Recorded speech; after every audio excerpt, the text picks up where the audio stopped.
Thanks for tuning in to High on Horror. I'm Drew. And I'm John. This episode and every future episode is dedicated to all the horror hounds and smokers out there who want to expand their knowledge of the genre and have a good time. We're playing catch up again this week and reviewing Five Nights at Freddy's. We're excited to finally talk about it. All that and more today on High on Horror. Interviews, reviews, and the latest news all rolled into one.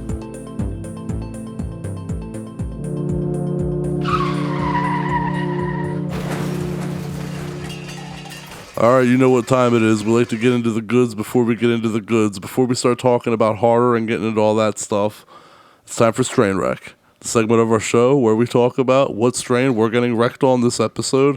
When you hear that choo-choo, you know what time it is. John, what do you got for us? I got us, it doesn't have a name to the strain, but I got us a caviar sativa infused 1.5 gram pre-roll. Got this little glass tip, so we fancy. It says it's 100% Curio wellness flower infused with CO2 oil and keef. Expertly rolled with a luxurious caviar branded glass tip on every pre-rolled. Potency ranges from 35 to 40% THC. Damn. But, yeah. That weed's looking dark. It's got to be the oil in it, too. Yeah, that shit's looking dark. And then we got keef in there.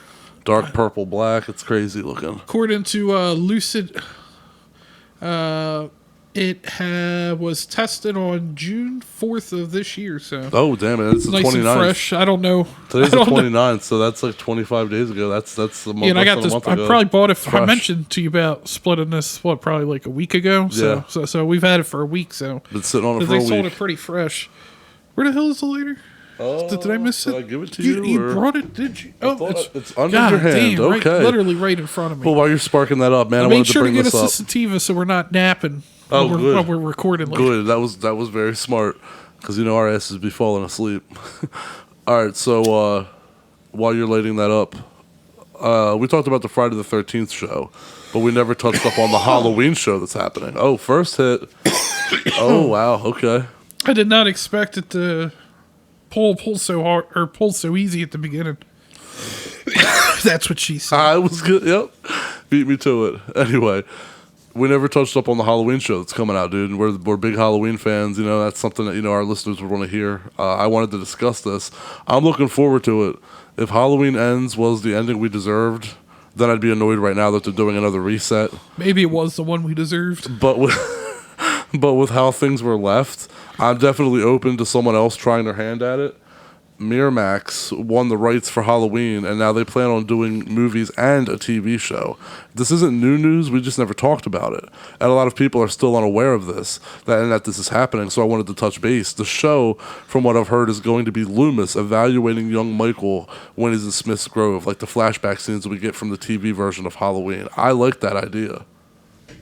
I mean, didn't we kind of get that a little bit in Rob Zombies? Yeah, but we got the Rob Zombie version. Yeah, but so are we just going to ignore Loomis's line that, like, Michael didn't talk? Nah, I mean, I didn't say he's going to be talking. Maybe he's going to be choking people or something. I don't know. He just choke a bitch, huh? No, seriously, though. I don't really... I just picture him in that room staring at a wall. It's probably mostly going to be about Loomis. Yeah. Look into this night, humanly patient. Anyway, I don't think anybody else can play Loomis. Even Malcolm McDowell, I thought, did a terrible job, and he's a pretty good actor. So that's my one concern. Weed is good. I taste berries. I taste and smell berries. I do. It's like somebody stepped on fresh berries with their feet. With their church feet, as you like they to Bible say. feet. Bible feet. Church feet. What the fuck are church feet? What is church feet? It's like gym teacher feet. Ugh. All right, but anyway. Got them curled toes. Bunions. Well, this is what we know so far about the show. Miramax head of Worldwide Television said, we're on a fast, quote, we're on a fast track. It's a big priority for us. We've had lots of exciting conversations in recent months with a number of really talented people, and I think we'll have a pretty good idea of what we're doing very soon. He also said, we're hoping to lock down the creative team very soon. The foundation of it is the original film, the John Carpenter movie, the characters of that film, and perhaps a group of characters that haven't really been focused on that much in recent versions or even in a number of them. It's a creative reset completely, going back to the original film as opposed to spinning out any more of the recent film adaptations. So it sounds like they're just going to have their hand at doing what Blumhouse did. So we're rebooting it again, huh? Yeah. Yep. Damn. Yep. This time Jamie Lee won't be in it though. We can guarantee that. So this is going to be the ending, reset ending without Jamie Lee. So basically, Michael Myers turned into Spider-Man at this point.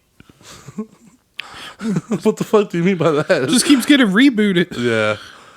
I mean, when you put it that way, you make me not interested in it. But I just hated Halloween Ends so much in that Corey bullshit. Like, we deserve a better ending than that. So if I have to sit through another reboot to get a better ending, I will. But or I could always just watch the first what one. do you and mean forget the people others that ever we happened. haven't seen or focused on in recent films? I guess they're going to go beyond that Tommy Jarvis joint. Maybe. I mean, no, I went Friday the 13th. Okay, this bit. Tommy Jarvis. Tommy Jarvis. I went Friday the 13th. I meant fucking Tommy Doyle gonna Tommy fuck Doyle. him up. Yes. I mean, yeah, I don't know. I don't have high hopes. I never do. Now, what if they could somehow get? I don't think he would do it, but get Carpenter to maybe direct an episode. Well, that's going to be the thing. This movie will probably be. Weed got me. This show and movie will probably be without Carpenter music and without Jamie Lee. So it's already kind of starting off a little wobbly, but how many of the other movies were decent that we like in the Halloween series that didn't have the Carpenter music or Jamie Lee? A lot of them. So we'll see how it goes. Yeah, we'll see. Anything else you wanted to bring to my attention while we're here before we move on? It's kind of old at this point, but I had posted it on our Instagram, and you brought up that we had again another thing we hadn't mentioned on the show. I guess we're just catching up here, but 28 years later, Yeah. Cillian Murphy's going to be back in it. I'm excited for that. Yeah, that's going to be awesome. Yeah, when you broke that news to me, I was definitely like, oh shit. I didn't know that. You found that out, and I think you were the one that made that post, and I saw it, and I thought, damn, that's crazy. Jim's coming back. But maybe yeah. we find out Jim is a member of the Shelby family down through the generations. Or that he's related to Oppenheimer. That would be so fucking ridiculous. Mine's already ridiculous, but if it was fucking like he's related to Oppenheimer, trying to tie it into Chris Nolan's Oppenheimer. That's just way too much at that point. Big dog, what does weed do to us? Why are we talking about this shit? Put us in charge of the movie. All right, let's wrap up the smoke. Let's wrap up this smoke sesh and head into our review at Five Nights at Freddy's before we stumble over ourselves any fucking more. At Freddy Fazbear's Pizza, an abandoned pizzeria, a night security guard tries to escape, but he's caught and killed by a torture device. Mike Schmidt, I feel like was he named after the baseball player? Maybe. I mean, you'd know more than me. I'm not the sports guy. Also didn't really look much further into it. It was one of those things that just hit me right now. Like how on The Office, the one dude's named Ryan Howard, and he's a player on the Phillies. Right. Let me pass that back to you. Thank you. Mike Schmidt, a mall security guard's fired after mistakenly assaulting a negligent father. Yeah, that shit. You knew it was coming. You knew it was coming. That was predictable, yeah. But it was funny. He's ragged on that kid. Well, I didn't think that was funny. I thought it was funny the dude tagged him. His career counselor, Steve Raglan, offers him a job as a night guard at Freddy Fazbear's. Though hesitant, Mike accepts when social services threatens to take his sister Abby and place her with their estranged Aunt Jane. On Mike's first night, he dreams about his brother Garrett's kidnapping and sees 5 children who witnessed it. Yeah, what's up with that, meadow? They're a bunch of fairies. Just meeting in, the meadow. Right, the bright grass, picnic. I did enjoy those scenes, though. Yeah. Lost my place. He sees the 5 children who witnessed it. Meanwhile, Jane hires vandals, including Abby's babysitter Max, to get Mike fired. So during his shift, Mike meets police officer Vanessa Shelley. Ooh, it's coming back to me. Damn, this week got me fucked up. Yeah, man, it's pretty. I just keep losing my place in my notes here. But Mike meets police officer Vanessa Shelley, who explains the pizzeria's closure after the child murders. After Mike leaves, the vandals break in and are killed by the animatronics, Freddy Fazbear, Bonnie, Chica, Foxy, and Mr. Cupcake. Mr. Hit while the Cupcake. shit burning. Mr. Cupcake, also known as Carl. I only know that because of my son, Abel. Yeah, I would not have known that. Did Abel get really into Five Nights at Freddy's? Oh yeah, when we go into my review of the movie, I'll go deeper into it. But yeah, he got his excitement for the movie made me excited for it. My nephew played it a lot, but I didn't really know anything about it. I just always took it as a kind of child's horror. But Yeah, I did play it before though. with Max missing, Mike brings Abby to his next shift. The animatronics befriend her, and Mike learns they're possessed by the ghost of the missing children who mention a yellow rabbit. On the fourth night, Abby's hurt while bonding with the animatronics. Mike reluctantly leaves her with Jane and returns to the pizzeria, taking sleeping pills.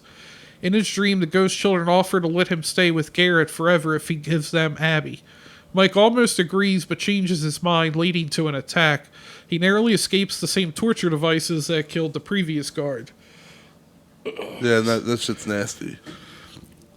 I will say for a kids movie, they did go pretty gory with it. It's kind of like a Saw movie for kids. Yeah, that's kind of one way to put it. Oh, Jesus. Yeah, damaged yellow Freddy animatronic possessed by the children's leader kills Jane and takes Abby back to the pizzeria. Vanessa reveals she's the daughter of William Afton, the serial killer who kidnapped and murdered Garrett and the other children, hiding their bodies in the animatronics. Brutal shit. Damn. I got all discombobulated there at the end. Hiding their bodies in the animatronics. The animatronics plan to kill Abby, so Mike rushes to the pizzeria.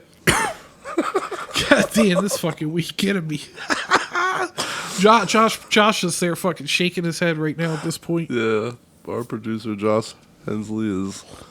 So the smart move's right obviously to take another hit. At least I ain't making you cut it out, Josh. So, yeah, anyway, where the fuck was I?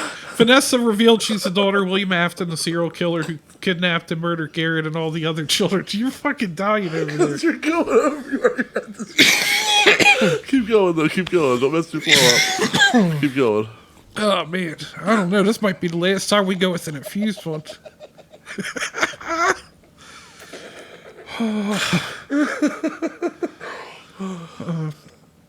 The animatronics. I can't even say anything without you dying. Okay. You good? The animatronics plan to kill Abby, so Mike rushes to the pizzeria. He disables the animatronics, but Steve in the yellow rabbit suit reveals himself as William and reactivates them. William overpowers Mike, and Vanessa stabbed trying to stop him. Abby draws a picture of William killing the children and freeing their spirits. With Mike's help, she shows it to the animatronics, who turn on William. Mr. Cupcake triggers the suit's spring lock mechanism, fatally injuring William. I don't know if this is smart coming back to me. Fatally injuring William. As the animatronics drag him away, Mike and Abby carry Vanessa out of the collapsing pizzeria. Later, Vanessa is in a coma, while Mike and Abby reconcile and return to normal life. At the pizzeria, the children's leader watches the dying William before leaving him to his fate. And then you get the I always come back. Yep. All right, man. So what'd you think of it? What was your thoughts on the movie? Watching this movie, all I can think of is I'd rather be watching Willy's Wonderland. You can call Willy's Wonderland a copy or whatever you want, but it's just plain better. Matthew Lillard was obviously the highlight of the film. Of course. The story was okay. The background of the adoption situation was kind of whatever for me. The main story was Mike and trying to find his brother. Some of the dream sequences I thought were really well done. Feel like everything about this is just okay. I give it a 6 out of 10. Okay. I actually really love the movie. It's just fun. It's a fun watch. And I know my kid probably influenced my opinion on this, but I don't care. I played 2 of the games with Abel, my oldest son, and the time that we've shared together, the laughs we've had, that's irreplaceable time to me. So when I was really hoping, like when this movie came out, he was hyped for it. He found that it was coming on Peacock, and we were going to be able to watch it right when it came out. And I was like, man, I really hope this movie doesn't suck and let him down, because video game movies do not have a good fucking track record. In fairness, though, at that age, like, would it have mattered what the movie was? I mean, that's a very good point, actually. No, I mean, even as kids, when the Mario Brothers movie came out, we're just such fans. We're like, whatever. It's Mario Brothers. You talking about the fucking John Leguizamo? Yeah. Oh yeah, that shit was bad. Later, you're like, oh yeah, that was bad. Yeah. So I feel like he would have enjoyed it either way. I think that's a very solid point. I just it was a lot of fun. And I think it ranks higher amongst other video games based on live action movies. The animatronics looked like $1 million. They looked so good. Is there some questionable parts that don't match up with what happens in the games? I mean, yeah, a lot of it. Do you go in expecting it to be verbatim what the game was? No, that never happens. FNAF is a great example to me of a solid live-action video game-based movie. Matthew Lillard killed it, like you said. Definitely the highlight of the movie, but definitely everybody's favorite character and the most memorable character, even though he's got the least amount of screen time. Now his line just got even longer. And I love how everyone online immediately noticed how he wipes the blade off his knife the same way he did his Stu and Scream. You didn't? Nope. No shit. Did you know, like, even after the point, or like right now, are you just not realizing it? Or, I found out right now. Oh shit! So no, he actually notice that. He does the blade wipe, but he doesn't like. There's no blood on the blade like there is in Scream. It's just like but he does the motion. Didn't even so notice it's really cool. The only difference being that, FNAF was the way he did it in FNAF was done for a more dramatic effect. I love the soundtrack. It could have been scarier. It could have been funnier. I still think Willy's Wonderland is superior. That's crazy considering like how much of a ripoff it is. But Willy's Wonderland is better. I like FNAF enough to give it a 7.5 out of 10. And that's just for pure enjoyment purposes. Like, how much did I enjoy it out of 10? A 7.5. As a movie, probably a 7. But I'll go with 7.5. I think it's solid for what it is. I'm looking forward to the second one.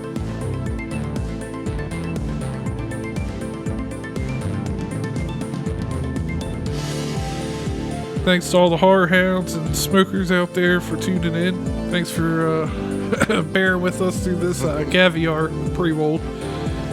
Make sure to follow us online at High on Horror 420 at Gmail. Or, jeez, not at Gmail. That's okay. Goddamn. We're gonna get out of here. Here we go. I already fucked up. Man. I realized I forgot to hype the next episode. That's why I gave you the thumbs up, because I was gonna get to it. But since we fucked up, look, I'm high as shit. I don't know why you gave me the thumbs up. I just saw you do it. I saw the thumbs up and went, okay. I saw a look that you were like, oh, he skipped right over saying what next week's episode was, and I was giving you the thumbs up to be like the weed in me. Yeah, the weed in me was. I mean, I was spinning a whole story. I was giving you the thumbs up. I was letting you know, like, hey, I remembered. I didn't forget the movie. I'll come back around to it. Okay. But anyway, since we fucked it all up. Next week we'll have the first Omen, the Omen First Blood.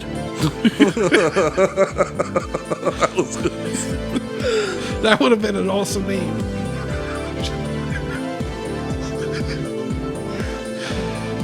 Anyway, follow us online, High on Horror 420, Facebook, Instagram, Twitter /X, TikTok, YouTube.